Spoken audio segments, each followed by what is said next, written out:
สบายดีเนาะขออนุญาตสืบต่อตอบกฎแก้บททดสอบตอนที่3เนาะ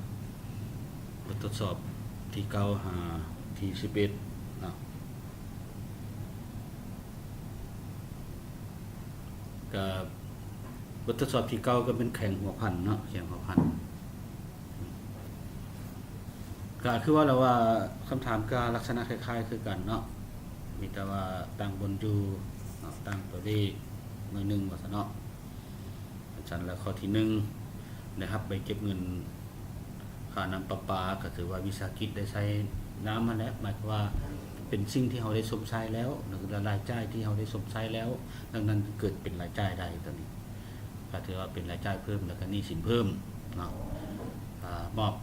กรมูลค่าเพิ่มล่วงหน้าโดยเงินสดก็ถือว่าทรัพย์สินลดทรัพย์สินเพิ่มเนาะทรัพย์สินอยู่นำเฮาลดลงทรัพย์สินเฮาอยู่รัฐติดหนี้ก็เพิ่มขึ้นเนาะในบทที่ว่ารัฐติดหนี้วันนี้ซื้อเครื่องใช้ห้องการรับใช้บริหารมูลค่า 120,000 กีบตัวนี้ยังติดหนี้ก็ถือว่าซื้อตัวนี้ให้ถือเป็นรายจ่ายเนาะสำหรับเครื่องใช้ห้องการเครื่องใช้ห้องการน้ำมันเชื้อไฟสิตามหลักการแล้วจะว่าไงว่าจะบ่ให้มีสร้างนั่นแหละตามมาตรฐานแล้วถือว่าบ่ให้มีสร้างเนาะสร้างเครื่องในสร้างเครื่องใช้ห้องการก็ถือว่าเบิดสมัยแล้วซะเนาะถือว่าเขาจะได้มื้อใดเขาก็ซื้อสามารถซื้อได้ซื้อมาไว้ดุลหลายก็ถือว่าเอาเงินไปนอนทุนไว้ละลาเนาะบ่มีความหมายหยังคันซะแล้วตัวนี้ทางบัญชีพวกเขาก็ถือว่าตัดออกซะเนาะเครื่องใช้ห้องการถือว่าบ่มีแล้วก็สร้างน้ำมันเชื้อไฟสิก็บ่มีเนาะสำหรับวิสาหกิจทั่วไปยกเว้นเพิ่นให้อนุญาตให้มีสร้างได้เฉพาะตั้งแต่บริษัทน้ำมันเชื้อไฟพวกนี้อันนั้นเป็นสินค้านะสินค้าแล้วข้อที่3นี้ก็ถือว่าเป็นรายจ่ายหนี้สินเพิ่มรายจ่ายเพิ่มนะซื้ออย่างติดหนี้เด้นะรับเงินสด2 ล้านกีบจากลูกค้าสำระหนี้ก็ถือว่าทรัพย์สินนำเฮาเพิ่มทรัพย์สินเฮาอยู่นำลูกค้าลดลงได้รับใบแจ้งมีเงินเพิ่มขึ้นเนาะแล้วก็ถือว่าตัวนี้ความจริงแล้วข้อ4กับข้อ5มันลักษณะคือกันต่างแต่ว่าอันนึงมันเขาสำระโดยเงินสดอันนึงสำระโดยเงินโอนว่าซะเนาะว่าง่ายๆนะสำหรับข้อที่4ข้อที่5ข้อที่6จ่ายเงินสดสำระหนี้เงินกู้ยืมก็ถือว่าเป็นทรัพย์สินลดแล้วก็หนี้สินลดข้อที่7ออกไปเก็บเงินก็คือเฮาขายเนาะมีอากรมูลค่าเพิ่มเด้อันนี้ก็สิเป็นรายรับจากการขายเพิ่มขึ้นหนี้สินรัฐหนี้สินอากรก็เพิ่มขึ้นทั้งหมดสร้างเงินรับลงหน้าเฮารับเขาลงหน้าเมื่อก่อนเฮาเป็นหนี้เขาก็ถือว่าเฮ็ดให้หนี้สินลดลงนะทั้งหมดสร้างเงินรับลงหน้าเห็นบ่ก็สิมีขึ้นอันนี้ข้อที่8รับเงินลงหน้าจากลูกค้าก็ทรัพย์สินเพิ่มหนี้สินเพิ่มคิดรายค่าให้งานเนาะมูลค่ารวมทั้งหมดแม่นเท่านี้นะ3,200,000 กีบนี่อากรต้องมอบก็อากรต้องมอบว่าไงว่าทั้งหมดก็เป็นรายจ่ายนะติดหนี้พนักงานก็เป็นหนี้สินเพิ่มขึ้นติดหนี้รัฐก็เป็นหนี้สินเพิ่มขึ้นก็เลยเอา2ตัวนี้ก่อนเอาเนาะอันนี้รัฐประกอบทุนเบื้องต้นเป็นมูลค่า12 ล้านกีบเป็นสินค้า 20% เป็นเงินฝาก 20% ส่วนที่เหลือเป็นเงินลงทุนระยะสั้นสินค้าก็เป็นทรัพย์สินเงินฝากก็เป็นทรัพย์สินเงินลงทุนอยู่ตลาดหลักทรัพย์ก็เป็นทรัพย์สินตัวนี้ก็ถือว่าทุนเพิ่มทรัพย์สินเพิ่มจบว่าเนาะบ่หันแยกเลขบัญชีอันนั้นมันบททดสอบที่9แข่งหัวพันว่าเนาะบททดสอบที่10แข่งใส่สมบูรณ์ว่าเนาะแข่งใส่สมบูรณ์ข้อที่1ได้รับใบเก็บเงินจากบริษัทขนส่งก็เป็นรายจ่ายเพิ่มหนี้สินเพิ่มหักค่าสูญเสียมูลค่าหักค่าสูญเสียมูลค่าถือว่าเป็นรายจ่ายเนาะสินค้าในสั่งนะคันว่าถึงหักก็คือเขาจะแสดงถึงว่ารายจ่ายเพิ่มทรัพย์สินลดเนาะรายจ่ายเพิ่มทรัพย์สินลดสินค้าในสั่งนะเพราะว่าทรัพย์สินเขาลดลงแล้วเขาจะค่อยหักลงบัญชีเป็นรายจ่ายย้อนว่ามันลดลงแล้วเนาะว่าง่ายข้อที่3ได้รับใบเก็บเงินจากผู้สนองตัวนี้เขาซื้อนะก็ทรัพย์สินตัวนี้ก็มีสินค้าในสางกับอากรมูลค่าเพิ่มสามารถหักได้ ตัวนี้สาสางทั้งหมดสาสางเงินที่เฮาจ่ายล่วงหน้าเมื่อก่อนแม่นเฮาจ่ายเขาก่อนก็ถือเป็นทรัพย์สินเฮาอยู่ของเขามาฮอดตอนนี้เขาเอาสินค้ามาให้เฮาแล้วก็ถือว่าทรัพย์สินเฮาอยู่ของเขาลดลงถอนเงินสดให้พนักงานไปเวียกตั้งแข่งก่อนนะถือว่าตัวนี้ยังบ่ทันถือเป็นรายจ่ายถือว่าเป็นทรัพย์สินลดแล้วก็ทรัพย์สินเพิ่มขายสินค้ามูลค่ารวมอมพทั้งหมดลูกค้ายังติดหนี้ก็สิเป็น3ตัวแล้วก็มีก็สิเป็นรายรับจากการขายเพิ่มขึ้นหนี้สินเพิ่มขึ้นเนาะหนี้สินเพิ่มขึ้นหนี้สินรัฐแล้วตัวนี้เนาะ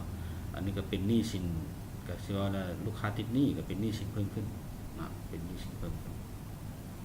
สำระหนี้ค่าโทรศัพท์เฮาเป็นหนี้แล้วจ้องค่อยชำระดังนั้นจึงเฮ็ดให้ว่าทรัพย์สินลดแล้วก็หนี้สินลดมอบเช็คเงินสดเข้าธนาคารเนาะก็ถือว่าเป็นทรัพย์สินลดทรัพย์สินเพิ่มที่ซื้อตัวนี้เงินสดลดลงเงินฝากเพิ่มขึ้นเนาะจ่ายสินค้าออกขายคือว่าทรัพย์สินลดรายจ่ายเพิ่มได้รับใบแจ้งมีผู้ชำระหนี้ให้เฮาก็คือว่าทรัพย์สินเพิ่มทรัพย์สินเฮาอยู่นำเขาลดลงเป็นอย่างจังค่อยเขาชำระหนี้เฮาย้อนว่าเขาเป็นหนี้เฮาคันเขาเป็นหนี้เฮาก็ถือว่าแม่นทรัพย์สินเฮาเนาะทรัพย์สินเฮาอยู่นำเขาลดลงมอบมอบเงินสดล่วงหน้ากรกำไรก็ถือว่าทรัพย์สินลดทรัพย์สินเพิ่มทรัพย์สินลดทรัพย์สินเพิ่มตัวนี้เนาะทรัพย์สินอยู่นำเฮาลดลงแต่ว่าทรัพย์สินเฮาอยู่นำรัฐเพิ่มขึ้นนะอันนี้เป็นข้อที่10ของแข่งไซสมบูรณ์ว่าซะเนาะมาข้อที่11แข่งเวียงจันทน์นะของบททดสอบที่11แข่งเวียงจันทน์บรรดาท่านแข่งเวียงจันทน์ฟังให้ดีตัวนี้เนาะข้อที่1ออกใบเก็บเงินก็แม่นขายสินค้าคือว่าเนาะรายรับก็มันจากการขายสร้างเงินรับลงหน้าก็เฮ็ดให้หนี้สินลดลงเมื่อก่อนเฮาได้รับก่อนได้ส่วนที่เหลือลูกค้าติดหนี้ก็ถือว่าทรัพย์สินเพิ่มขึ้นสำหรับหนี้ค่าขนส่งก็ทรัพย์สินลดหนี้สินลดถอนเงินสดล่วงหน้าเงินเดือนเอาเงินให้พนักงานก่อนก็ถือว่าเป็นทรัพย์สินบวกทรัพย์สินลดว่าซะเนาะหรือว่าทรัพย์สินเพิ่มทรัพย์สินลดเอาตัวใดขึ้นก่อนก็ได้คือว่านั่นเนาะทรัพย์สินตัวนี้เพิ่มขึ้นเป็นพนักงานติดหนี้รัฐพนักงานติดหนี้วิสาหกิจนะอันนี้ตั้งกันกับเอาเงินล่วงหน้าพนักงานไปเวียกได้เด้อตัวนั้นก็ลงลักษณะคล้ายๆคือกันแต่ว่าความหมายเลขบัญชีสิต่างกันอันนี้เป็นพนักงานเอาเงินล่วงหน้าอันนี้เป็นเงินสดลดลงจ่ายสินค้าออกสั่งเพื่อขายก็ถือว่าทรัพย์สินลดรายจ่ายเพิ่มนะเป็นต้นทุนขายและว่าง่ายลูกค้าภายในประเทศชำระหนี้โดยเงินฝากธนาคารก็เป็นทรัพย์สินเพิ่มทรัพย์สินลดได้รับใบเก็บเงินจากบริษัทประกันภัยมูลค่า 500,000 กีบก็ถือเป็นหนี้สินเพิ่มรายจ่ายเพิ่มได้รับใบเก็บเงินค่าสินค้าเป็นการซื้อสินค้าเนาะการซื้อสินค้าอันนี้ก็จำขึ้นอีกทรัพย์สินตัวนี้ก็เป็นสินค้าในสารกับอมฟหักได้หันถือว่าลงอยู่เบื้องหนี้นะของทรัพย์สินเพิ่มขึ้นแล้วก็เบื้องนี้ทั้งหมดสร้างเงินเราจ่ายลงหน้านะถือว่าทรัพย์สินลดลงหักค่าสูญเสียมูลค่าถือว่าเป็นทรัพย์สินลดและจ่ายเพิ่มได้รับเงินฝากธนาคารตามใบแจ้งหนี้เลขที่มูลค่า3 ล้านกีบเกี่ยวกับการออกพันธบัตรกู้ยืมหมายความว่าเงินเข้าเงินเข้าบัญชีเงินฝากแต่ในขณะเดียวกันนั้นมันเราได้ออกพันธบัตรกู้ยืมก็ถือว่าเป็นทรัพย์สินเพิ่มแล้วก็หนี้สินเพิ่มการออกพันธบัตรถือว่าเขาเป็นหนี้การกู้ยืมนะกู้ยืมหักค่าโลเฮียนทรัพย์สมบัติคงที่ก็ถือว่าเป็นทรัพย์สินลดรายจ่ายเพิ่มอันนั้นเป็นอยู่ในตอนที่3บททดสอบแข่งเวียงจันทน์บทที่11ขั้นสั้นต่อไปจะเฉลยคือในนี้คำตอบบททดสอบที่12 56เอาเบิ่งกันง่ายๆนี่แหละเนาะเบิ่งเลยแหละบ่ได้สไลด์เป็นนั้นให้เบิ่งบททดสอบที่12แม่นของแข่งบริคำไสแม่นคือกันกับบททดสอบที่1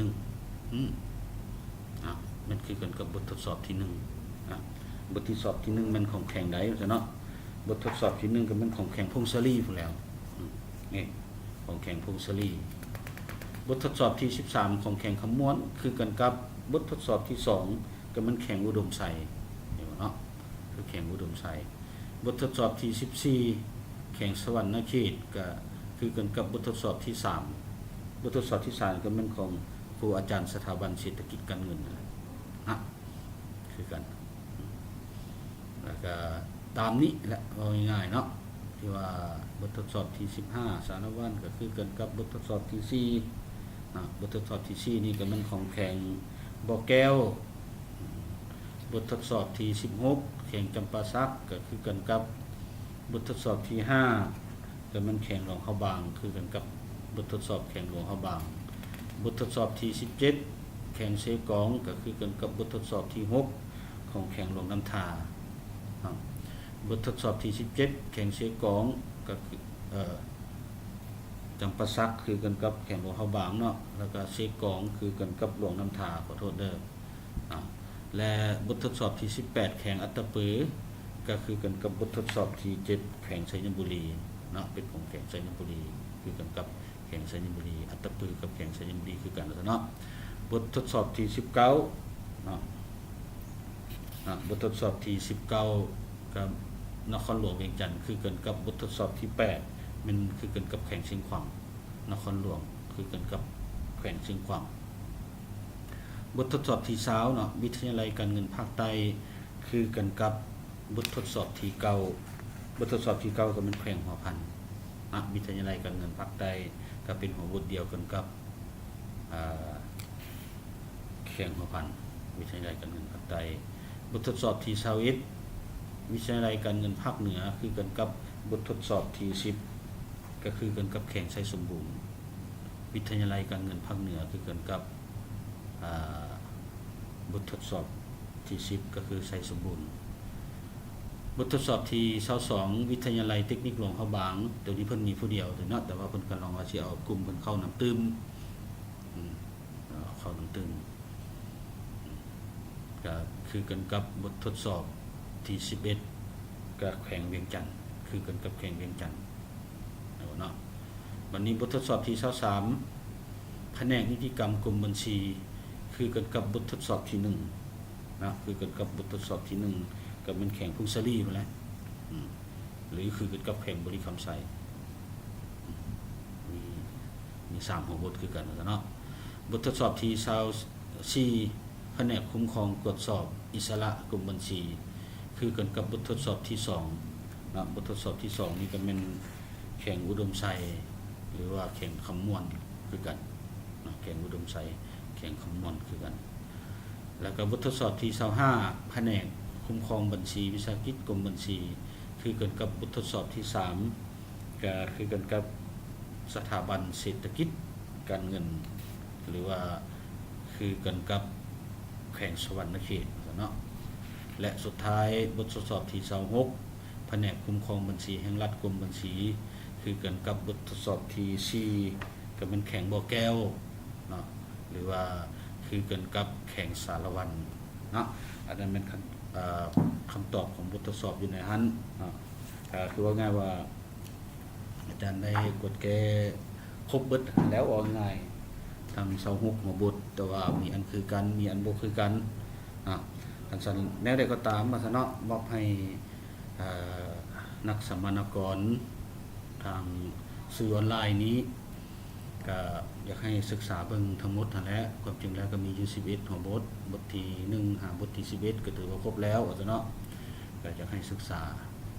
และบทต่อไปถ้าหากว่ามีบทกฎกามีบทฝึกหัดมีบททดสอบ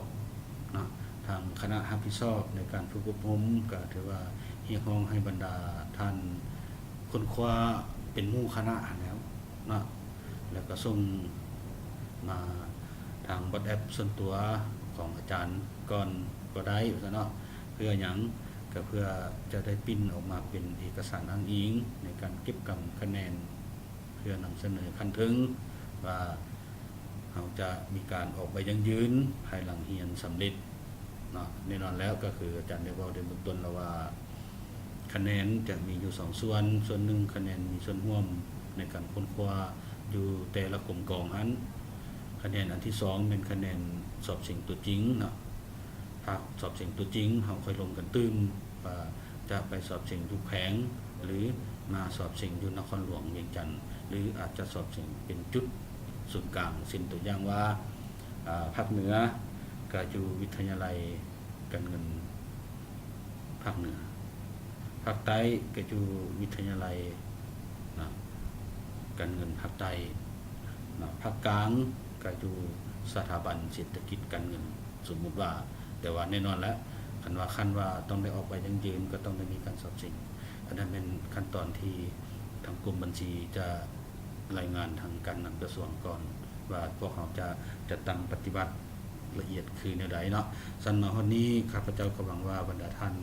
จะได้คำตอบละเอียดเพื่อสมเทียบกับบทที่ได้ส่งหันมีหยังถ้าหากว่าโอ้จำเป็นต้องได้แลกเปลี่ยนแหละยังบ่เข้าใจแจ้งก็ให้เขียนมาโลดเนาะบ่ให้เกรงใจเขียนลงในกลุ่มของพวกเขาโลดเพื่อหยังเพื่อให้คนอื่นได้เห็นนำกันตื่นเพื่อให้คนอื่นได้แลกเปลี่ยนนำกันตื่นว่าซั่นเนาะวันนี้ข้าพเจ้าก็ขอขอบใจเนาะในนามตั้งหน้าให้คณะพักกรมบัญชีกระทรวงการเงินก็ขอฝากฟังไว้ให้บรรดาท่านนะศึกษาค้นคว้าเกี่ยวกับเวียกงานบัญชีนี้นะขอขอบใจ